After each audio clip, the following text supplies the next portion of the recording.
Part second में आप सभी लोगों का बहुत बहुत स्वागत। दोस्तों, आप टेलीग्राम पे नहीं जुड़े हैं, नोट्स के लिए तो जुड़ सकते हैं। हम इंस्टाग्राम पे भी अवेलेबल हैं, तो वहाँ पे भी आप इन्फॉर्मेशन के लिए हमारे साथ जुड़ सकते हैं।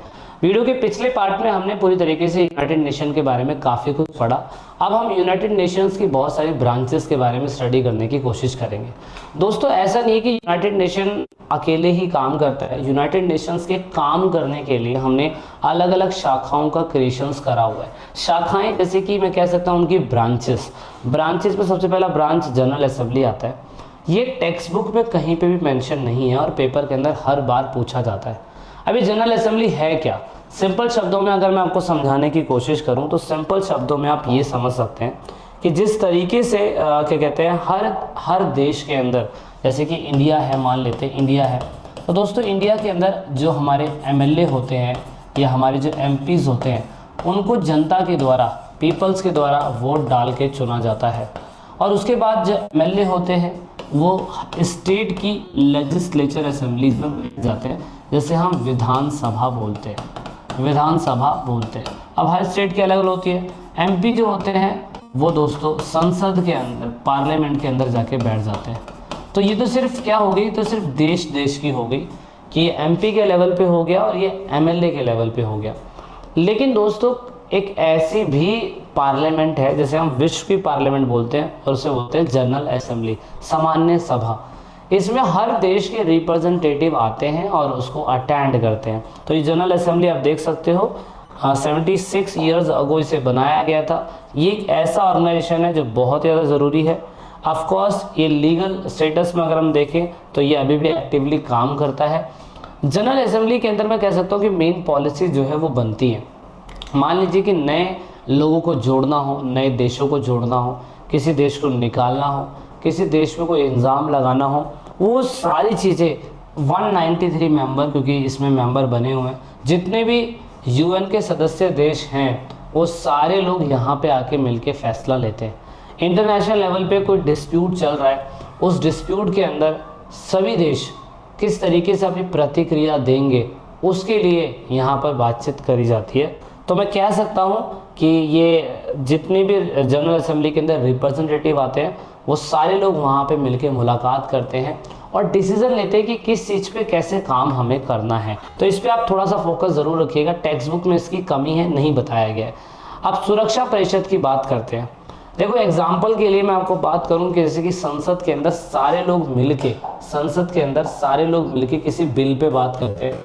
तो अगर आप बिल की बात करें तो दोस्तों बिल के अंदर आप देखो तो संसद में लोकसभा और राज्यसभा दोनों लोग बिल पे वोट डालते हैं और जब जाके कोई बिल, अगर दोनों लोग एग्री हैं तो वो बिल पास करके एक्ट में बना दिया जाता है और उसको एक्ट बना दिया जाता है उसे, ठीक है। और उसके बाद ही फिर सही तरीके से काम करता है। लेकिन हर चीज़ के लिए लोकसभा और राज्यसभा से नहीं पूछा जाता है।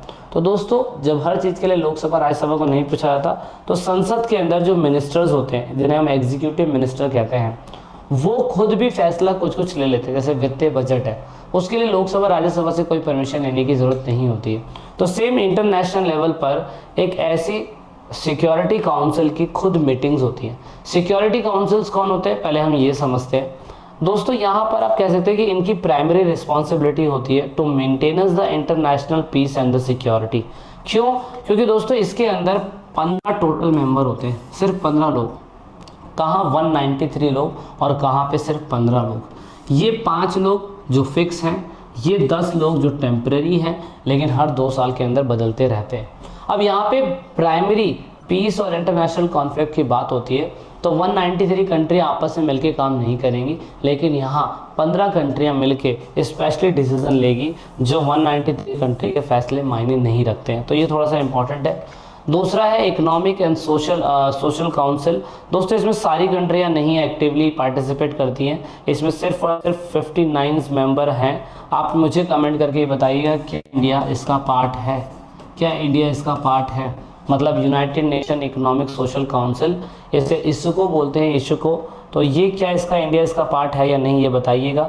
न्यूयॉर्क में इसका अभी भी क्या कहते हैं बिल्डिंग है, इसके जनरल सेक्रेटरी अभी भी हैं। अब इनका मेन काम क्या होता है आप देख सकते हो, principal body for the coordination policy review policy dialogues and recommendation on economic and social environmental issues. Environmental से संबंधित जितने भी इश्यूज होते हैं, जैसे कि ग्लोबल वार्मिंग का बढ़ना, उसके बाद राइज क्या कहते हैं इन्वायरमेंट का ख़राब होना, तो ये सारे ऐसे कल्चर का ख़राब होना, ये इनके लिए। दूसरा है ट्रस्टीशिप काउंसिल। दोस्तों ट्रस्टीशिप काउंसिल 1945 में बनाया गया था। दोस्तों ये भी एक इंटरनेशनल ऑर्गेनाइजेशन है। ये जिनके ऊपर, जैसे मान लीजिए कि यूके ने गुलाम बनाया इंडिया को, तो इंडिया अभी गुलाम है और वो अगर मेंबर बनना चाहता है यूएन का तो वो बन सकता है, लेकिन डिसीजन कौन लेगा? डिसीजन वो लेगा जो उसको गुलाम बना के रखे हुआ है। इसको ट्रस्टीशिप काउंसिल कहा जाता है। जैसे हम ऑस्ट्रेलिया है, ऑस्ट्रेलिया को गुलाम किसने बनाया? ऑस्ट्रेलिया को गुलाम बनाया यूके के लोगों ने। तो ऑस्ट्रेलिया में कुछ भी काम होगा, ऑस्ट्रेलिया में कैसा भी डेवलपमेंट होगा, उसके लिए ऑस्ट्रेलिया से बात नहीं करी जाएगी क्योंकि ऑस्ट्रेलिया भी गुलाम है, उसके लिए बात करी जाएगी यूके के लोगों से। तो ट्रस्टीशिप काउंसिल शुरू में था और ये बनाया भी गया था, लेकिन दोस्तों इसको बाद में 1 नवंबर 1949 के दिन ख़त्म कर दिया गया था, क्योंकि इस ऑपरेशन को चलाने का मेन मकसद ये था कि जो देश गुलाम है उनके ऊपर फैसला कौन लेगा, वो था। लेकिन 1991 के बाद अगर आप देखें तो रशिया की बहुत सारी कंट्रियाँ गुलामी से निकल गई, अफ्रीका में बहुत सारी कंट्रियाँ आज़ाद हो गई, एशिया में बहुत सारी कंट्रियाँ आज़ाद हो गई, साउथ एशिया के अंदर बहुत सारी कंट्रियाँ आज़ाद हो गई, तो इसलिए ट्रस्टीशिप काउंसिल की ज़रूरत नहीं पड़ी। फिर बात करते हैं इंटरनेशनल कोर्ट ऑफ जस्टिस। दोस्तों ये सारे के सारे यूएन के ही पार्ट है। अब यहाँ पे इंटरनेशनल कोर्ट ऑफ जस्टिस के अंदर आएंगे, the court role is settled legal dispute submitted to it by state and give the advisory opinion on legal question referred it by the authorised United Nation organs and specialised agency and it's set in the Hague. अब ये है क्या? अब मान लीजिए किसी दो देशों के बीच में कोई डिस्प्यूट है, उस डिस्प्यूट को समाधान कैसे करना है देशों के बीच में, मैं राज्यों के बीच में नहीं कह रहा हूँ। दिल्ली का पंजाब से प्रॉब्लम है, पंजाब का गुजरात से प्रॉब्लम है, तो इसमें हमारे देश के प्रधानमंत्री या राष्ट्रपति काम कर लेंगे। लेकिन अगर पाकिस्तान का थाईलैंड से कोई प्रॉब्लम चल रहा है, कोई इशू चल रहा है, तो इसमें कौन पार्टिसिपेट करेगा? International court of justice. वही बताएगा इंटरनेशनल लेवल पे कि इस डिस्प्यूट को सेटल कैसे, वो अपनी ओपिनियन देगा, ये ज़रूर याद रखिएगा, ठीक है। अच्छा, इसमें नंबर 1 इंपॉर्टेंट बात जो आपको याद रखनी है, वो याद रखनी है कि नंबर ऑफ पोजीशन कितनी है। कितने जजेस इसमें बैठते हैं? 15 जजेस बैठते हैं। कितने साल के लिए बैठते हैं? 9 साल के लिए बैठते हैं, ये ज़रूर याद रखिएगा। और दूसरा, इसका लोकेशन कहाँ पे है? इसका लोकेशन नीदरलैंड में। अभी तक जो भी हमने ऑर्गेनाइजेशन की बात करी, जो भी ऑर्गन्स की बात करी यूएन के, वो सारे के सारी बिल्डिंग्स आपको न्यूयॉर्क में देखने को मिलेगी, सिर्फ इंटरनेशनल कोर्ट ऑफ जस्टिस नहीं मिलेगा। दूसरा द सेक्रेटरीट यानी कि सचिवालय। सचिवालय के अंदर ऑफकोर्स 1000 ऑफ इंटरनेशनल वर्कर्स जो है इसमें काम कर रहे हैं, और ऑफकोर्स डे टू डे का जितना भी वर्क होता है वो इसी के अंदर होता है। और इसकी बिल्डिंग अगर आप देखें तो इसकी बिल्डिंग हेडक्वार्टर न्यूयॉर्क सिटी के अंदर अवेलेबल है, और जनरल सेक्रेटरी आपका इसी के अंदर रहता है। और इसके अलावा दूसरी एजेंसी WHO डिपेंड करता है, हेडक्वार्टर इसका कहाँ पे? स्विट्जरलैंड में है, ठीक है। और ये यूएन के अलावा दूसरी ऐसी इंटरनेशनल ऑर्गेनाइजेशन है जो इंडिपेंडेंटली काम कर रही है। दूसरा, यूनाइटेड नेशन डेवलपमेंट प्रोग्राम। इसका मेन मकसद किसी भी मतलब सबसे पहले WHO, इसका मकसद है कि ग्लोबल लेवल पर स्वास्थ्य से संबंधित चीज़ों को देखना। इसका UNDP का काम है, जो 12th क्लास में आपने पढ़ा होगा, कि किसी देश के अंदर अगर कोई प्रॉब्लम आ रही है इनकम से रिलेटेड, पैसों से रिलेटेड, तो UNDP काम कर। फॉर रिफ्यूजीज, इसका काम ये कि एक देश के अंदर अगर दूसरे देश से कोई रिफ्यूजी भाग के आ जाता है तो उसके संरक्षण की बात करें। ह्यूमन राइट्स कमीशन काउंसिल, इसका मेन मकसद है कि अगर किसी देश के अंदर ह्यूमन राइट्स खत्म हो रहे हैं, वायलेट हो रहे हैं, तो इसका काम ये है कि उसे बचाएगा। दूसरा फिर है यूनिसेफ ये है कि इंटरनेशनल लेवल पे बच्चों के एजुकेशन के लिए फंड इकट्ठा करता है। यूनेस्को का मेन मकसद ये है कि किसी भी कंट्री के अंदर जो हेरिटेज साइट्स होती हैं, जो विश्व विरासत चीज़ें होती हैं, उसको सुरक्षित करने का काम इसका है। ILO, यूनेस्को तो मैंने बता ही दिया आपको, यूनिसेफ मैंने आपको बता दिया। ILO का मेन मकसद यही है।